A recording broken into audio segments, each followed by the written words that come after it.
જય માતાજી મિત્રો, welcome back to my cooking channel. આજે આપણે કોબીની એક એવી નવી યુનિક રેસીપી બનાવશું કે જે તમે પહેલા ક્યારેય પણ નહીં બનાવી હોય કે નહીં જોઈ હોય. જો તમે એક વખત આ બનાવી લેશો ને તો વારંવાર આ જ બનાવવાનું મન થશે. સમોસા, કચોરી, મંચુરિયન બધું જ ભૂલી જશો. તો ચાલો બનાવીએ. એના માટે આપણે અહીંયા એક કોબી લીધી છે. હવે આ કોબીના આપણે ઉપરના જે પાન હોય છે ને એ બધા કાઢી લઈશું. એક એક કરીને આ રીતે આપણે પાન કાઢી લઈશું. અહીંયા આપણે કોબીને કટ નથી કરવાની, આપણે આ પત્તાનો જ યુઝ કરવાના છીએ અને એકદમ સરસ રેસીપી બનાવશું. હવે આ રીતે આપણે બધી કોબીના પાન કાઢી લીધા છે અને એક કડાઈમાં પાણી ગરમ થવા મૂક્યું હતું. એ ઉકળી ગયું છે એટલે 1 ચમચી મીઠું એડ કરી અને આપણે કોબીના પત્તા જે બધા કાઢ્યા છે એ એડ કરી દઈશું. પાણીમાં આપણે મીઠું એડ કર્યું છે એટલે કોબીમાં સરસ મીઠું ચડી જશે અને એનો ટેસ્ટ સારો આવશે. કોબીને આપણે નરમ થાય ત્યાં સુધી 2 મિનિટ સુધી જ કૂક કરવાની છે, વધારે ઓવરકૂક નથી કરવાની. આ રીતે જેટલા સમાય તેટલા પત્તા આપણે કડાઈમાં એડ કરશું અને ઉપર ઢાંકણ ઢાંકી દઈશું. 2 મિનિટ જેવું થાય એટલે આપણે ચેક કરી લેવાનું છે કે પત્તા નરમ થઈ ગયા છે કે નહીં. જો આ રીતે આપણા પત્તા બફાઈને થોડા નરમ થઈ ગયા છે. જો તમારી પાસે મોટું વાસણ હોય ને તો એમાં પણ તમે વધારે પાણી એડ કરી અને બધા પત્તા હારે બાફી શકો છો. અહીંયા આપણે 2 વખત બાફ્યા છે. જો આપણા બધા પાન બફાઈને રેડી થઈ ગયા છે. હવે આને આપણે ઠંડા થવા માટે સાઈડમાં રાખશું અને બાફેલા બટેકા લેશું. બટેકાને આપણે પહેલા જ બાફી લીધા હતા, જેના લીધે બટેકાનું મોઇસ્ચર બધું ઉડી જાય. ઠંડા થઈ જાય એટલે એમાં મોઇસ્ચર ન રહે, નહીતર પાણી જેવા હોય ને કચકચી જાય એવા તો એનો મસાલો સારો નથી બનતો. એટલે થોડી વાર માટે આપણે ઠંડા થવા દીધા હતા ને પછી યુઝમાં લીધા છે. હવે એ જ રીતે આપણે બાફેલા વટાણા લેશું, એડ કરી દઈશું. એ પણ આપણે પહેલા જ બાફીને રાખ્યા હતા. 2 લીલા મરચા ઝીણા સમારેલા, કોથમીરના પાન અને ગાજર ખમણેલું એડ કરશું. અહીંયા તમે કોઈ પણ શાકભાજી તમારી પસંદનું ઉમેરી શકો છો, પણ આપણે અહીંયા ગાજર લીધું છે ખમણીને. અહીંયા આપણે વેજીટેબલ્સનો ભરપૂર ઉપયોગ કર્યો છે એટલે આ પ્રોટીન ભરપૂર પ્રમાણમાં છે, એટલે હેલ્થમાં તો બેસ્ટ છે જ અને ટેસ્ટમાં પણ સરસ છે. હવે અહીંયા આપણે સ્વાદ મુજબ મીઠું એડ કરશું, 1 ચમચી ધાણા જીરું, ગરમ મસાલો, ચીલી ફ્લેક્સ અડધી ચમચી નાની. અહીંયા તમે લાલ મરચું પણ ઉમેરી શકો છો અને જો ચીલી ફ્લેક્સ સ્કીપ કરવું હોય તો એ પણ કરી શકો છો, જો બાળક ઘરમાં હોય ને તીખું ના ખાતા હોય તો. બાકી નહીં તો ચીલી ફ્લેક્સનો ટેસ્ટ બહુ જ સરસ આવે છે. હવે આપણે બધો મસાલો મિક્સ કરી લેશું. આ મસાલો જોઈને જ મોઢામાં પાણી આવી જાય છે, તો બનશે ત્યારે કેટલું સરસ રેડી થશે વિચારી શકો છો તમે. જો આપણે આ સાંજે શાક રોટલી બનાવવાનું મન ના હોય ને તો પણ આ બનાવીને ખાઈ શકાય. અહીંયા આપણે લસણની 4-5 કળીઓ ઝીણી ઝીણી કટ કરીને એડ કરી છે અને લીંબુના ફૂલ થોડાક એડ કર્યા છે. થોડીક ખાંડ ઉમેરશું. હવે આપણો મસાલો બનાવી અને આપણે થોડી વાર માટે આને મિક્સ કરીને સાઈડમાં રાખી દઈશું. ત્યારબાદ આપણે એક નાનું બાઉલ લેશું, તેમાં લાલ મરચું ઉમેરશું, થોડુંક તેલ ઉમેરશું. અહીંયા તમે ચટણી તમારા જરૂરત પ્રમાણે જેમ કે 2 ચમચી 3 ચમચી લઈ શકો છો તમે.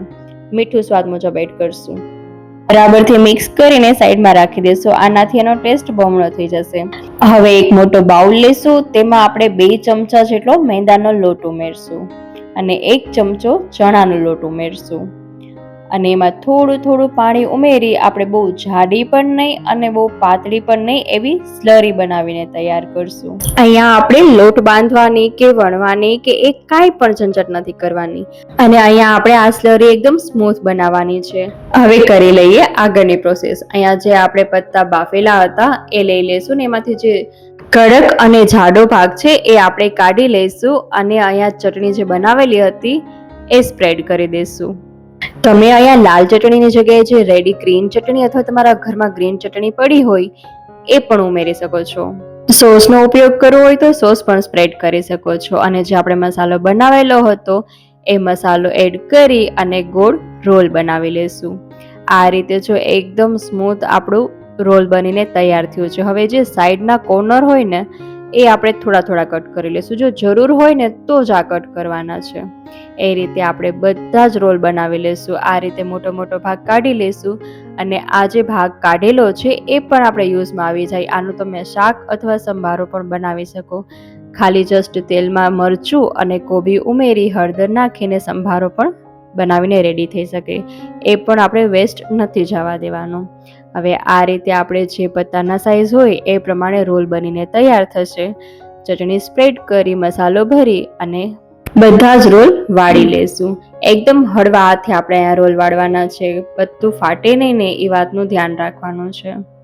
અને જે સાઈઝમાં તમારે બનાવવા હોય એ સાઈઝમાં તમે આના રોલ બનાવી શકો છો. નાની નાની સાઈઝમાં બનાવવા હોય તો પણ વચ્ચે કટ કરીને નાના રોલ બનાવી શકો.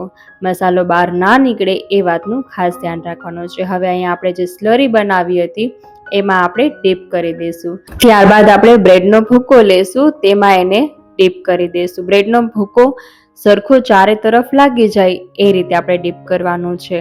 અને અહીંયા આપણું તેલ ગરમ થઈ ગયું છે. ગરમ તેલમાં આપણે એડ કરી દઈશું. તેલ અહીંયા આપણે ફૂલ ગરમ નથી કરવાનું, મીડિયમ ગરમ હોય ને ત્યારે જ એડ કરવાના છે, જેના લીધે બળી ન જાય. આ રીતે એક પછી એક આપણો રોલ બનાવી અને આપણે જેટલા પણ રોલ બનાવ્યા છે ને એ આપણે બ્રેડના ભૂકામાં ડીપ કરી અને તળી લઈશું. જો તે સમોસા અને કચોરી કરતાં પણ સરસ લાગે છે અને હેલ્ધી પણ છે. આમાં મેંદાના લોટનો આપણે ઓછો ઉપયોગ કર્યો છે. બસ એ વાતનું ધ્યાન રાખવાનું કે ગેસની ફ્લેમ મીડિયમ રાખવાની છે અને 1.5 થી 2 મિનિટ આપણે આને પકવવાના છે, જેના લીધે બહારથી ક્રિસ્પી લાગશે અને અંદરથી સોફ્ટ લાગશે. એકદમ યુનિક ટેસ્ટ આવે છે. કોઈ હોટેલ ને રેસ્ટોરન્ટમાં આપણે મોંઘી જે ડીશો ખાતા હોય છે ને એના જેવો ટેસ્ટ આવે છે. થોડી પ્રોસેસ વધી જાય છે, પણ જો તમે આ રીતે બનાવીને એક વખત ખાશો ને તો તમને એમ થશે કે કાંઈ જ વાંધો નહીં, ઝંઝટ પણ કરવી ગમશે, કેમ કે એનો ટેસ્ટ જ ખૂબ સરસ આવે છે. આ રેસીપી મેં મારી જાતે ટ્રાય કરી છે ને બનાવી છે, મને તો ખૂબ જ ગમી છે. મારા ઘરમાં તો બધા નાના મોટા બધાને ખૂબ જ ભાવી છે. તમે પણ એક વખત બનાવીને ટ્રાય કરજો અને કેવી લાગી એ તમે મને કમેન્ટ સેક્શનમાં લખીને જરૂર કહેજો. આને તમે ચટણી, સોસ ગમે તેની સાથે સર્વ કરી શકો છો. જો વિડીયો ગમ્યો હોય તો વિડીયોને એક લાઈક, શેર અને ચેનલને સબસ્ક્રાઇબ કરવાનું ના ભૂલતા. આગળ મળશું નવા વિડીયોમાં નવી રેસીપી સાથે. ત્યાં સુધી બાય બાય, ટેક કેર, આવજો.